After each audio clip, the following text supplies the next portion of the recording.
जय हिंद। आज मैं एसएससी एमटीएस का प्रीवियस ईयर का क्वेश्चन लाया हूँ। तो चलिए यहाँ से क्वेश्चन स्टार्ट होता है। पहला क्वेश्चन है यहाँ पे कि भारतीय राष्ट्रीय अभिलेखागार की स्थापना निम्नलिखित में किस वर्ष की गई थी। तो इसकी स्थापना किया गया था 11 मार्च। कब? तो 11 मार्च 1891 में इसकी स्थापना किया गया था। 11 मार्च 1891 में इसमें स्थापना किया गया था। कहाँ? तो कोलकाता में इसकी स्थापना किया गया था। कहाँ? तो कोलकाता में इसकी स्थापना किया गया था 11 मार्च 1891 में। इंपीरियल याद रखने भी कि इंपीरियल भवन के रूप में इसकी स्थापना किया गया था। ये मैं लिख देता हूँ यहाँ पे कि इंपीरियल रिकॉर्ड भवन के रूप में इसकी स्थापना किया गया था। कब? तो 11 मार्च 1891 में इसमें कोलकाता में स्थापना किया गया था। इंपीरियल रिकॉर्ड भवन के रूप में इसकी स्थापना किया गया था। भारत की पहले राजधानी कोलकाता थी, लेकिन कोलकाता से भारत की राजधानी नई दिल्ली 1911 में स्थानांतरित हुआ, जो लॉर्ड हॉर्डिंग द्वितीय के द्वारा स्थानांतरित किया गया था। उस समय भारतीय राष्ट्रीय अभिलेखागार की स्थापना वहीं पे हुई थी, कोलकाता में। लेकिन वर्तमान भवन इसकी भारतीय राष्ट्रीय अभिलेखागार की वर्तमान भवन 1926 में निर्माण किया गया है दिल्ली में। ये याद रखना आप लोगों के लिए। तो चलते हैं यहाँ से नेक्स्ट क्वेश्चन को। नेक्स्ट क्वेश्चन यहाँ पे कि चुटका परमाणु ऊर्जा संयंत्र निम्नलिखित में किस राज्य में स्थित है। तो चुटका परमाणु ऊर्जा संयंत्र निम्नलिखित में किस राज्य में स्थित है। तो राइट ऑप्शन हो जाएगा मध्य प्रदेश में स्थित है। मध्य प्रदेश की राजधानी कहाँ है। तो याद रखने भी कि भोपाल में इसकी राजधानी है। मध्य प्रदेश की राजधानी भोपाल है। इसके बारे में डिटेल से बात करता हूँ, चुटका परमाणु ऊर्जा के बारे में। यह मध्य प्रदेश की, याद रखना, यह मध्य प्रदेश के मंडला जिले में है। कहाँ? तो यह मध्य प्रदेश के मंडला जिले में है। और इसके अलावा पूछा जाएगा कि नरौरा, याद रखने भी कि नरौरा परमाणु संयंत्र केंद्र कहाँ है। तो ये भी बोलना मध्य प्रदेश में ही है। नरौरा परमाणु परमाणु संयंत्र ऊर्जा कहाँ है। तो ये भी मध्य प्रदेश में ही स्थित है, ये भी याद रखना। फिर नेक्स्ट क्वेश्चन की ओर यहाँ से चलते हैं। और तारापुर परमाणु संयंत्र कहाँ है। तो तारापुर, याद रखने भी कि तारापुर परमाणु संयंत्र कहाँ है। तो यह महाराष्ट्र में है। तारापुर परमाणु संयंत्र कहाँ है। तो महाराष्ट्र में है। और मैं बता दूं कि चुटका परमाणु संयंत्र ऊर्जा निम्नलिखित में किस राज्य में है। तो मध्य प्रदेश में जो है, ये मध्य प्रदेश के मंडला जिले में है, जो 1200 एकड़ जमीन में फैला हुआ है। कितने? तो 1200 एकड़ जमीन में फैला हुआ है। फिर नेक्स्ट क्वेश्चन से और चलते हैं यहाँ से। नेक्स्ट क्वेश्चन यहाँ पे कि अनिल प्रकाश जोशी को किस क्षेत्र में योगदान के लिए पद्म भूषण पुरस्कार से 2020 में सम्मानित किया गया था। तो अनिल प्रकाश जोशी को किस क्षेत्र में योगदान के लिए पद्म भूषण पुरस्कार से 2020 में सम्मानित किया गया था। तो सामाजिक कार्य के लिए सम्मानित किया गया था। बहुत ही बड़ा सामाजिक कार्यकर्ता के लिए एक जुड़े हुए व्यक्ति थे। फिर नेक्स्ट क्वेश्चन यहाँ पे कि निम्नलिखित में से किस वर्ष में अंग्रेजों द्वारा बहादुर शाह जफर द्वितीय को सिंहासन से अपदस्थ कर रंगून में निर्वासित कर दिया गया था। तो 1857 की क्रांति के समय। तो बता दूं कि बहादुर शाह जफर द्वितीय जो है, जो अंग्रेजों के खिलाफ 1857 में सिपाही विद्रोह में भाग लिए थे। 1857 में सिपाही विद्रोह हुआ था। क्या 1857 में क्या हुआ था? तो सिपाही विद्रोह हुआ था। सिपाही विद्रोह में ही बहादुर शाह जफर द्वितीय को बांदी बनाकर अंग्रेजों के द्वारा रंगून भेज दिया गया था। कहाँ? तो रंगून भेज दिया गया था। अंग्रेजों के द्वारा बंदी बनाकर रंगून भेज दिया गया था 1857 की क्रांति में अंग्रेजों के द्वारा। ये बहादुर शाह जफर द्वितीय, बहादुर शाह जफर जो द्वितीय है, भारत का अंतिम मुगल सम्राट बादशाह है। तो पूछा ये भी जाएगा क्वेश्चन कि भारत का अंतिम मुगल सम्राट बादशाह कौन था। तो बहादुर शाह जफर द्वितीय था, जो 1857 की सिपाही के विद्रोह में अंग्रेजों के द्वारा बंदी बनाकर रंगून भेज दिया गया था। सिपाही विद्रोह कब हुआ था? तो 1857 में हुआ था। कहाँ से हुआ था? तो ये मेरठ से हुआ था। परम कहाँ से? ये मेरठ से हुआ था, ये भी याद रखना। नेक्स्ट क्वेश्चन को यहाँ से चलते हैं। नेक्स्ट यहाँ पे कि पोवाड़ा नृत्य शैली का संबंध निम्नलिखित में किस राज्य से है। तो पोवाड़ा नृत्य शैली किस राज्य से संबंधित है। तो महाराष्ट्र से है। किस राज्य से है? तो महाराष्ट्र से राइट ऑप्शन होगा। याद रखने भी कि यक्षगान जो है, यक्षगान कहाँ का लोक नृत्य है। यक्षगान जो है यहाँ, ये भी जो है कर्नाटक का ही लोक नृत्य है। इसके अलावा यहाँ से पूछा जाता है कर्नाटक, इसके अलावा है कोली लोक नृत्य। याद रखने ये भी कि कोली नृत्य जो है, कोली नृत्य याद रखने भी कि कोली नृत्य। इसके अलावा तमाशा, तमाशा तमाशा नृत्य, कोली नृत्य, तमाशा नृत्य, ये सब महाराष्ट्र के प्रसिद्ध लोक नृत्य है। कोली नृत्य, तमाशा, ये सब याद रखना क्योंकि ये सब एग्जाम में रिपीट हुए क्वेश्चन है। पवाड़ा नृत्य शैली कहाँ का? तो महाराष्ट्र का। कोली नृत्य का है? कोली और तमाशा, ये सब तीनों याद रखना, ये सब महाराष्ट्र के प्रसिद्ध लोक नृत्य है। यक्षगान कर्नाटक का है, ये भी याद रखना क्योंकि वो भी पूछा गया था जब ये पूछा गया था क्वेश्चन। तो फिर नेक्स्ट है यहाँ पे कि भारतीय रिजर्व बैंक का राष्ट्रीयकरण निम्न में से किस वर्ष किया गया था? तो भारतीय रिजर्व बैंक का राष्ट्रीयकरण किस वर्ष किया गया था? तो 1949 में भारतीय रिजर्व बैंक का राष्ट्रीयकरण किया गया था। कब? तो 1949 में, याद रखने भी। फिर नेक्स्ट क्वेश्चन को यहाँ से चलते हैं। नेक्स्ट क्वेश्चन यहाँ पे कि निम्नलिखित में से कौन सी बीमारी कवक के कारण पैदा होती है? तो कवक के कारण जो पैदा होती है, दाद बीमारी जो होती है वो कवक से फैलती है। और चेचक जो है क्या है? तो चेचक जो चिकन पॉक्स भी बोलते हैं, चेचक का खोज किसने किया था? तो चेचक टीका का खोज एडवर्ड जेनर ने किए थे। कि याद रखना, एडवर्ड जेनर ने चेचक टीका का खोज किए थे, भी पूछा गया क्वेश्चन है। पूछा जाएगा भी कि चेचक टीका का खोज किसने किया था? तो एडवर्ड जेनर ने किए थे, जो चिकन पॉक्स के नाम से भी जाना जाता है, जिसे माता जी भी बोला जाता है। फिर नेक्स्ट क्वेश्चन यहाँ पे कि भारत के संविधान का, फिर नेक्स्ट है कि भारत के संविधान का निम्नलिखित में से कौन सा अनुच्छेद भारत के नियंत्रक और महालेखों के परीक्षक के कर्तव्य और शक्तियों से संबंधित है? तो महालेखा परीक्षक के कर्तव्य और शक्तियों से संबंधित कौन सा अनुच्छेद है? तो अनुच्छेद 149 है। अनुच्छेद जो 17 है, अनुच्छेद 17 अस्पृश्यता के अंश से संबंधित है, अनुच्छेद 17, ये भी याद रखना। और यहाँ से एक और क्वेश्चन पूछा जाता है कि भारत का प्रथम नागरिक कौन कहलाता है? तो भारत का प्रथम नागरिक राष्ट्रपति कहलाता है। कौन? तो राष्ट्रपति भारत का प्रथम नागरिक कहलाता है। राष्ट्रपति से संबंधित कौन सा अनुच्छेद है? आप लोग यही भी कमेंट में बताइएगा। और भारत का सबसे ऊंचा पद किसका होता है? तो भारत में सबसे ऊंचा पद जो होता है वो राष्ट्रपति का ही होता है, जो भारत के प्रथम नागरिक कहलाता है, ये भी याद रखना। और राष्ट्रपति बनने के लिए न्यूनतम आयु 35 वर्ष होनी चाहिए, ये याद रखना। नेक्स्ट है यहाँ से फिर कि पंजाब का पूर्ण अधिनियम 1966 निम्नलिखित में से किस धारा के चंडीगढ़ को केंद्र शासित प्रदेश के रूप में परिभाषित किया गया था? तो पंजाब का पूर्ण गठन कब हुआ था? 1966 में हुआ था। तो निम्नलिखित में से किस धारा में चंडीगढ़ को, किस धारा के अंतर्गत चंडीगढ़ को केंद्र शासित प्रदेश के रूप में परिभाषित किया गया था? तो धारा 4 के द्वारा। राज्य पुनर्गठन अधिनियम कब बना था? 1956 में बना था। अब्दुल फाजल के नाम था फैजल अली, इसी के संबंध में राज्य पुनर्गठन अधिनियम बना था 1956 में। पंजाब का पुनर्गठन अधिनियम 1966 में हुआ था। और जो चंडीगढ़ को केंद्र शासित प्रदेश में किस धारा के रूप में परिभाषित किया था? धारा को 4 के रूप में परिभाषित किया था, याद रखने भी। और भाषा के आधार पर, यह भी याद रखना क्वेश्चन कि भाषा के आधार पर प्रथम गठित राज्य कौन था? तो भाषा के आधार पर प्रथम गठित राज्य आंध्र प्रदेश था। कौन? तो आंध्र प्रदेश था भाषा के आधार पर प्रथम गठित राज्य, ये भी याद रखना। और भाषा के आधार पर गठित राज्य 14 गो राज्य को गठन किया गया था, 14 राज्य, जिसमें पहला राज्य था आंध्र प्रदेश। फिर नेक्स्ट क्वेश्चन यहाँ पे कि वह पदार्थ है जिससे आपकी प्रतिरक्षा प्रणाली उसके विरोध एंटीबॉडी का उत्पादन करती है, क्या है? तो एंटीजन। एंटीजन कहलाती वह पदार्थ है जिससे आपकी प्रतिरक्षा प्रणाली उसके विरुद्ध एंटीबॉडी का उत्पादन करती है, क्या कहलाती है? तो एंटीजन कहलाती है, याद रखना। वह पदार्थ जिसके आपकी प्रतिरक्षा प्रणाली विरुद्ध एंटीबॉडी उत्पादन करती है, एंटीजन कहलाती है। ग्लूकोज क्या है? तो ग्लूकोज का सूत्र क्या होता है?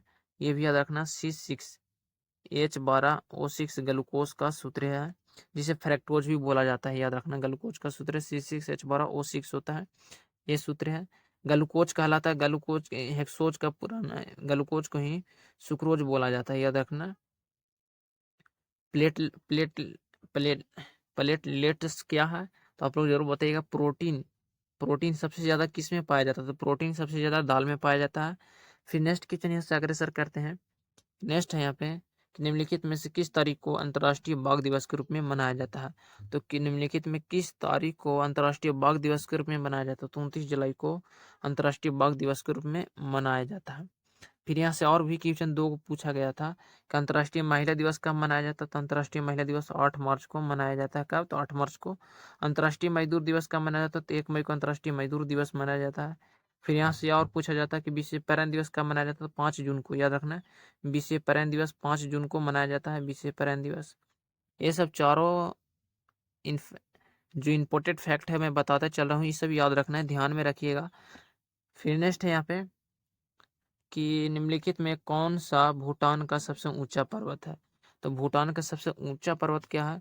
तो गंगखर गंगखर, पुनसुम, ये सब भूटान का सबसे ऊंचा पर्वत है। भूटान की राजधानी कहाँ है? तो भूटान की राजधानी थिम्पू है। कहाँ?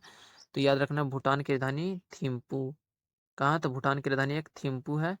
कहाँ? तो भूटान की राजधानी थिम्पू है। गंगखर, और याद रखना भारत की सबसे ऊंची पर्वत चोटी कौन सी है? तो केटू। याद रखना केटू जिसे बोला जाता है, केटू भारत की सबसे ऊंचा पर्वत श्रेणी है, केटू। याद रखना ये भी, केटू भारत की सबसे ऊंचा पर्वत श्रेणी है। फिर नेक्स्ट क्वेश्चन, और भारत की सबसे पुरानी पर्वत श्रृंखला क्या है? तो याद रखना भारत की सबसे पुरानी पर्वत श्रृंखला अरावली पर्वत श्रृंखला, जो भारत के राजस्थान राज्य में स्थित है। अरावली अरावली पर्वत श्रृंखला कहाँ है? तो राजस्थान में, जो भारत की सबसे पुरानी पर्वत श्रृंखला है। ये सब इंपॉर्टेंट फैक्ट है जो आप लोगों को ध्यान में रखना ही होगा, एग्जाम के दृष्टि से भी हुई है। फिर नेक्स्ट है कि निम्नलिखित में से किसे मई 2020 में national bank for agriculture and rural development NABRD का अध्यक्ष नियुक्त किया गया है? ये भी हमेशा यहाँ से क्वेश्चन पूछा जाता है करंट अफेयर्स के। तो GR जेंटिला को अध्यक्ष के रूप में समाधि किया गया था, चुना गया था, अध्यक्ष के नियुक्त रूप में नियुक्त किया गया था। नेक्स्ट है वर्तमान में इसके अध्यक्ष कौन है? तो आप लोग जरूर कमेंट में बताइएगा दोस्त। फिर नेक्स्ट है कि पृथ्वी पर मौजूद वृक्षों की सबसे पुरानी जीवित प्रजाति कौन सी है? तो पृथ्वी पर मौजूद वृक्षों में जो बोला जाता है सबसे पुरानी जीवित प्रजाति कौन सी है? तो याद रखना पृथ्वी पर सबसे पुरानी जीवित प्रजाति जो है वृक्षों में ब्रिसल, याद रखना ब्रिस लकोन पाइन, ब्रिस लकोन पाइन जो है पृथ्वी पर सबसे जीवित प्रजाति है और सबसे पुरानी जीवित प्रजाति है वर्तमान में। कौन? तो ब्रिस लकोन पाइन। और याद रखने भी कि कौन सी एक पौधा, एक ऐसा पौधा का नाम बताया जो परजीवी होता है?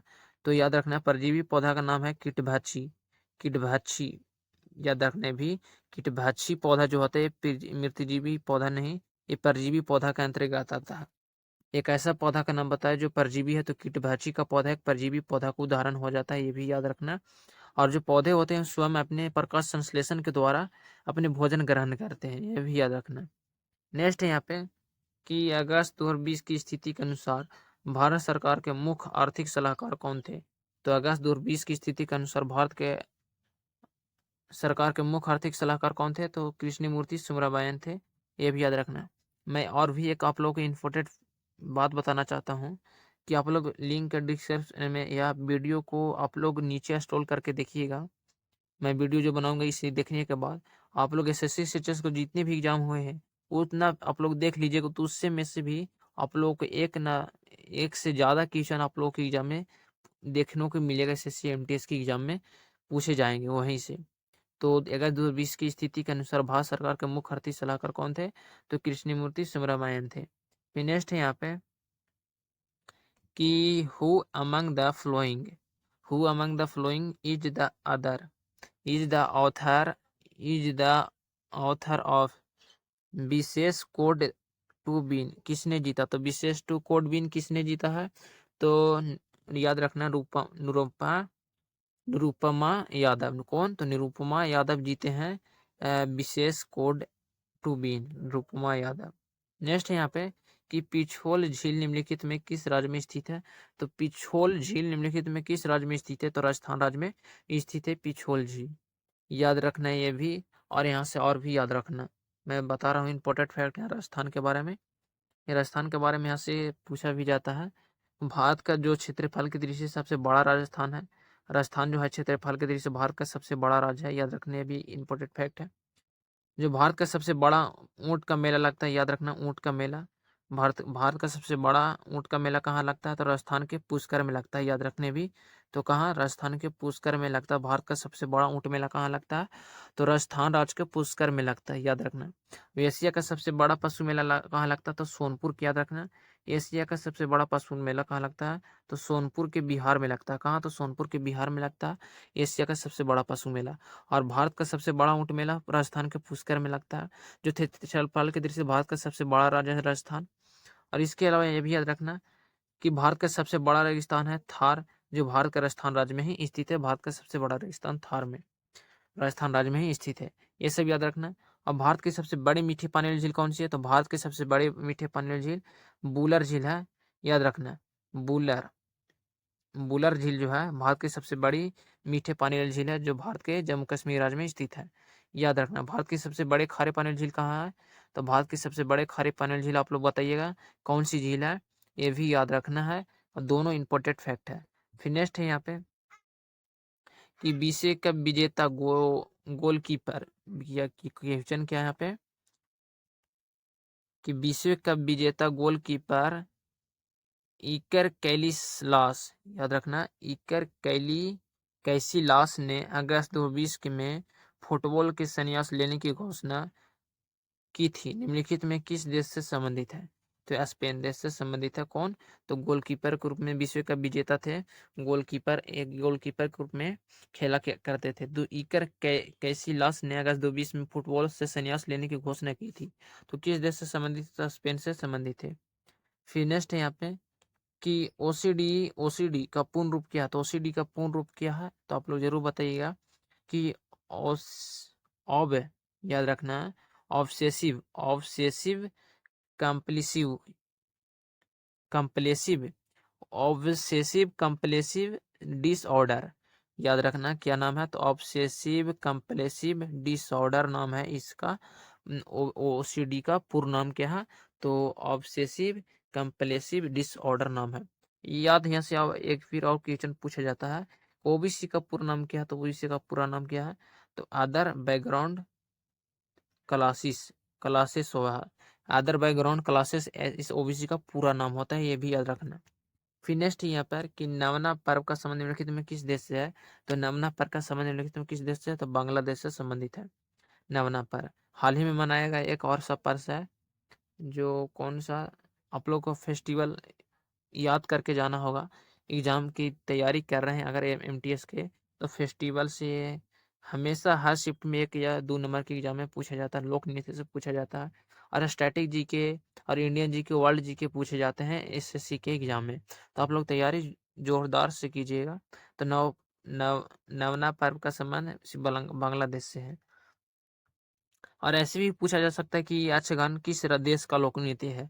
दे देगा भारत, भूटान, जापान, ये सब ऐसे देश का नाम भी दे सकता है। तो याद रखना कि जून 2020 में निम्नलिखित में से किस पूर्व भारतीय क्रिकेटर को उत्तराखंड क्रिकेट टीम का प्रमुख कोच के रूप में नियुक्त किया गया था?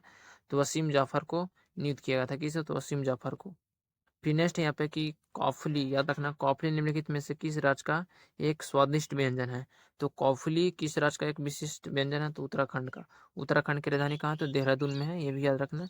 और सिक्किम जो सीढ़ीनुमा खेती प्रचलित है कहाँ? तो उत्तराखंड में ही सीढ़ीनुमा खेती प्रचलित है, ये भी याद रखना।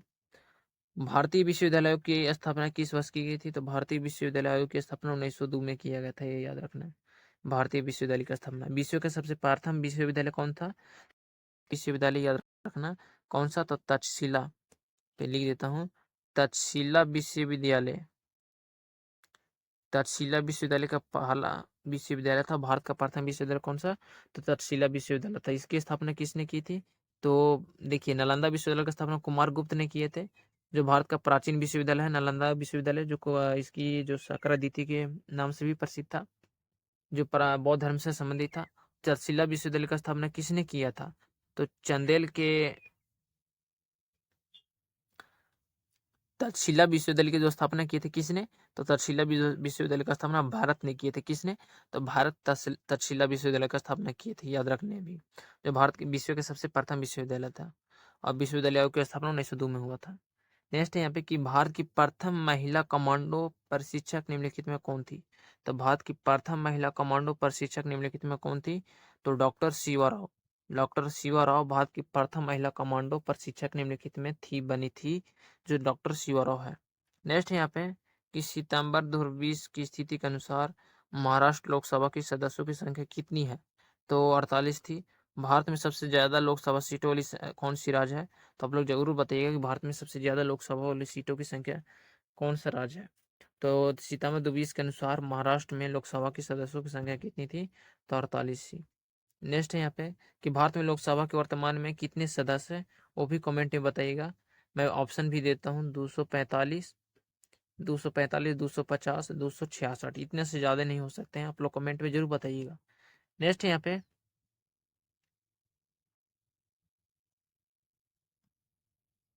फिर नेक्स्ट क्वेश्चन यहाँ से है कि तुलसीदास कृत, याद रखना तुलसीदास कृत रामचरितमानस का पहला मुद्रीकृत संस्करण है जो 1810 में प्रकाशित किया गया था। तो रामचरितमानस किसके द्वारा लिखा गया? तो तुलसीदास के द्वारा लिखा गया। हाँ, तुलसीदास किसके समकालीन कवि थे? तो तुलसीदास रामचरितमानस के एक प्रसिद्ध कवि है जो तुलसीदास अकबर के समकालीन कवि थे, जो कहाँ से प्रकाशित किया गया था? तो कलकत्ता से, जिसे अब कोलकाता के नाम से जाना जाता है। तुलसीदास द्वारा प्रसिद्ध रामचरितमानस के लेखक हैं।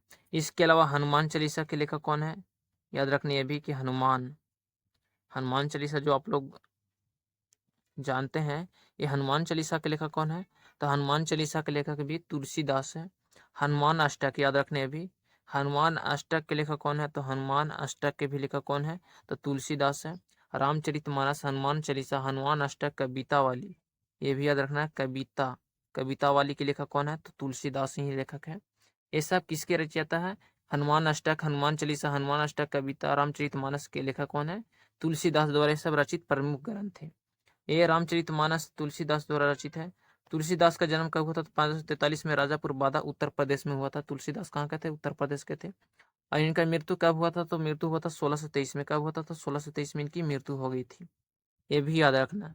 इनकी पत्नी का नाम क्या था? रामचरितमानस तुलसीदास की पत्नी का नाम रत्नावली, और इनकी माता का क्या नाम था? तो आप लोग जरूर कमेंट में बताइएगा। नेक्स्ट क्वेश्चन फिर यहाँ से चलते हैं कि पौधे किस प्रक्रिया के द्वारा हवा में पानी छोड़ते हैं?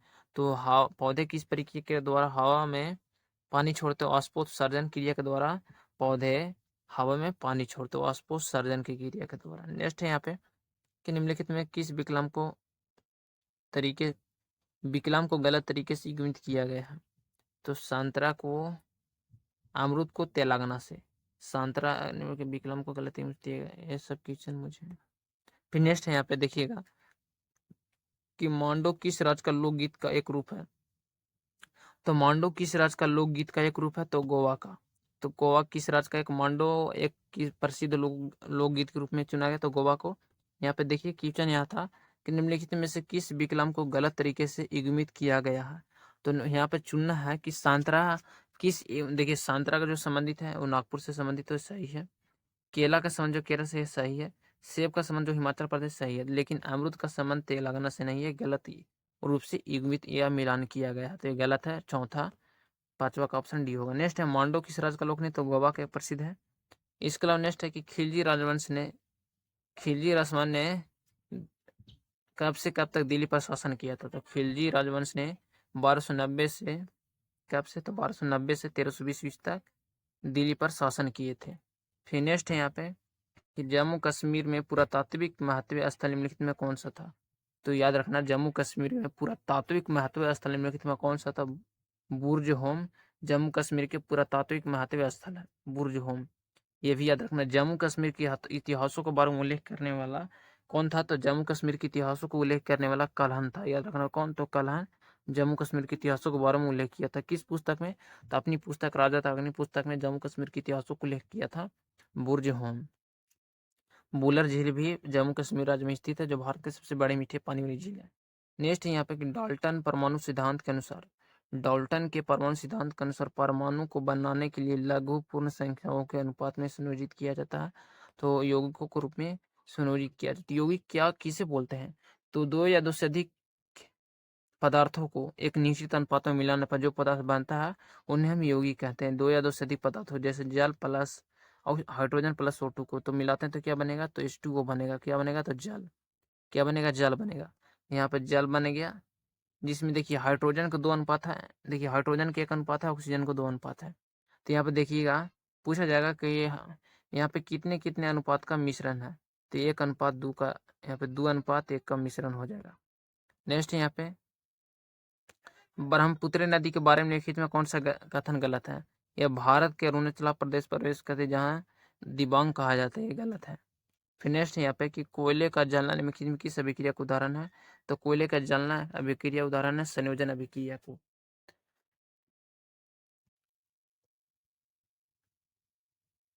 फिर नेक्स्ट यहाँ पे देखिएगा कि महिला एक दिवसीय अंतर्राष्ट्रीय क्रिकेट में 6 विकेट लेने वाली एकमात्र भारतीय स्पिनर कौन है?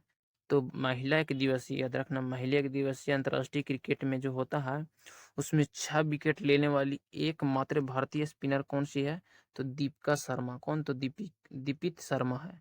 कौन? तो दीपित शर्मा बनी थी 6 विकेट लेने वाली एक दिवसीय क्रिकेट अंतर्राष्ट्रीय क्रिकेट में। फिर नेक्स्ट है कि दोहा में 6 थे कतर इंटरनेशनल कप में भारोत्तोलन के लिए स्वर्ण पदक जीता था। तो साइखोम मीराबाई चानू। कौन? तो साइखोम मीराबाई चानू ने दोहा में 6 थे कतर इंटरनेशनल कप में भारोत्तोलन से संबंधित है मीराबाई चानू को, जो स्वर्ण पदक जीते थे। फिर नेक्स्ट यहाँ पे कि पाचन तंत्र का भाग यकृत और अग्नाशय से स्राव प्राप्त होता है। तो छोटी आंत। तो पाचन तंत्र का कौन सा भाग यकृत और अग्नाशय के स्राव से प्राप्त करता है? तो छोटी आंत से प्राप्त करते हैं। तो नेक्स्ट यहाँ पे कि किस वर्ष में भारत के संविधान में नागरिकों को मौलिक कर्तव्य जोड़ा गया? तो देखिए 1976 के संविधान संशोधन के तहत अब तक भारत में कितने संविधान संशोधन हो चुके हैं? तो 101 संविधान संशोधन हो चुके हैं, 101 बार। और किस वर्ष में भारत के संविधान में नागरिक मौलिक कर्तव्य को जोड़ा गया था? तो 1976 में मौलिक कर्तव्य को जोड़ा गया था। किस में? तो अनुच्छेद 51 के, याद रखना, अनुच्छेद 51 के क में मौलिक कर्तव्यों को परिभाषित किया गया है। अनुच्छेद 51 के क या ए में मौलिक कर्तव्यों को परिभाषित किया गया। नेक्स्ट यहाँ पे है कि बिली बुनोका बच्चों की कहानी पुस्तक एक काल्पनिक चित्र है। तो बिली बुनोका बच्चों की कहानी पुस्तक एक काल्पनिक चरित्र है। तो Charlie and the chocolate factory की है। किसकी? तो चार्ली एंड द फैक्ट्री की एक काल्पनिक चरित्र किया गया है। नेक्स्ट क्वेश्चन है कि निम्नलिखित में महाराष्ट्र के एक संत है। तो याद रखना निम्नलिखित में कौन एक महाराष्ट्र के एक संत है? तो याद रखना कौन? तो चोख मेला ये महाराष्ट्र के प्रमुख संत थे। कौन? तो चोख मेला एक महाराष्ट्र के संत है। नेक्स्ट क्वेश्चन यहाँ से देखते हैं कि आमतौर पर मीटर से अधिक ऊंचाई खड़ी पहाड़ी पर्वत के रूप में वर्णित किया गया है। तो 600 के रूप में वर्णित किया गया है। तो भारतीय संविधान के कौन सा अनुच्छेद आपातकाल की घोषणा से संबंधित है? तो अनुच्छेद 52। याद रखना अनुच्छेद 52, 352, अनुच्छेद 352 जो है आपातकाल की घोषणा से संबंधित है। और जो बता दो एक बार आओ कि भारत में राष्ट्रीय आपातकाल की घोषणा कौन करता है? तो राष्ट्रपति करता है। तो जय हिंद दोस्त, आज का वीडियो में इतना ही, फिर मिलेंगे नेक्स्ट वीडियो में इसी तरह वीडियो लेके।